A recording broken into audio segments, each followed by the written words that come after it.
So one of the songs on our album, Face of God, for me, it's one of my favorites from the album because I love what Jacob did with the accompaniment, which is the piano, and then having his beautiful wife, Brooke, playing the violin. I feel like it pulls so much emotion.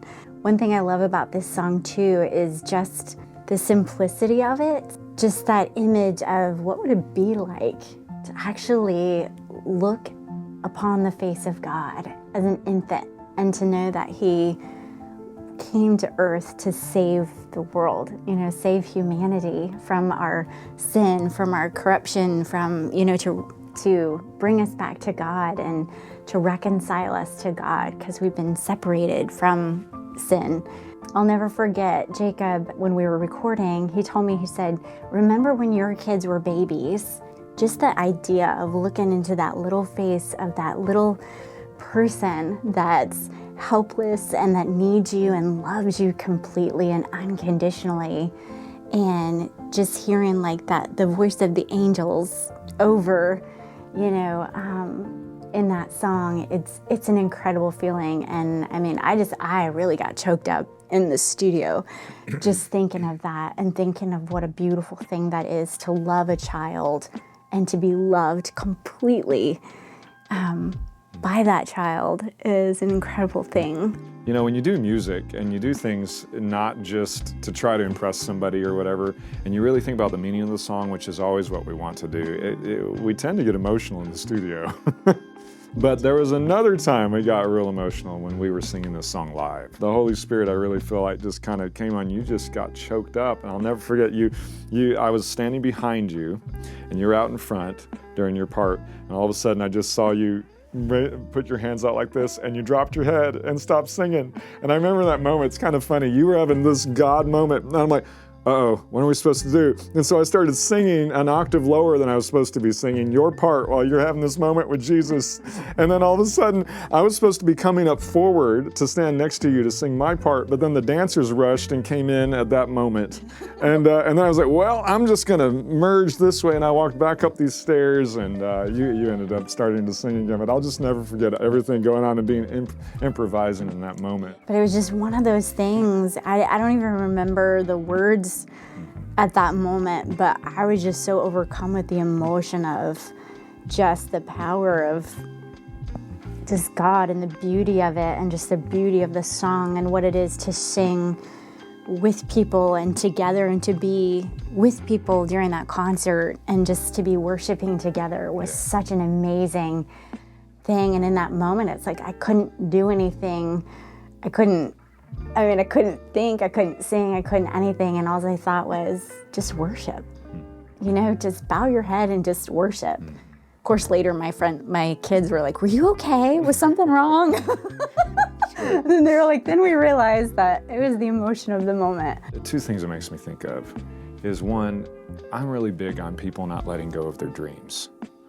And I think in that moment too, for both of us, after all this time, all these years and all these things, being able to be in that moment, worshiping Jesus, singing on stage again, it's just a very powerful time. And I'll always remember that.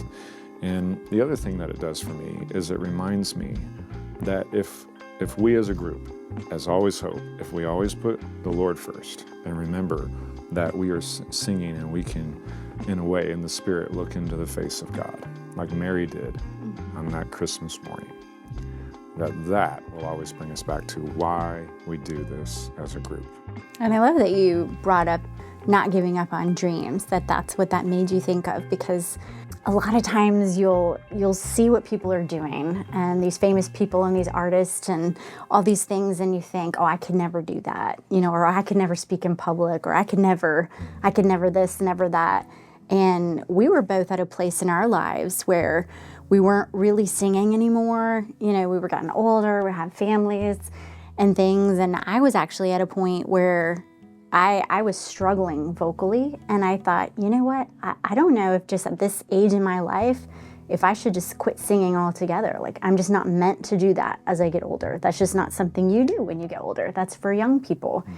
being in this group and being in the ministry of Unstoppable Media isn't something that it's like, man, we planned for years and years for this specific group, for this specific ministry.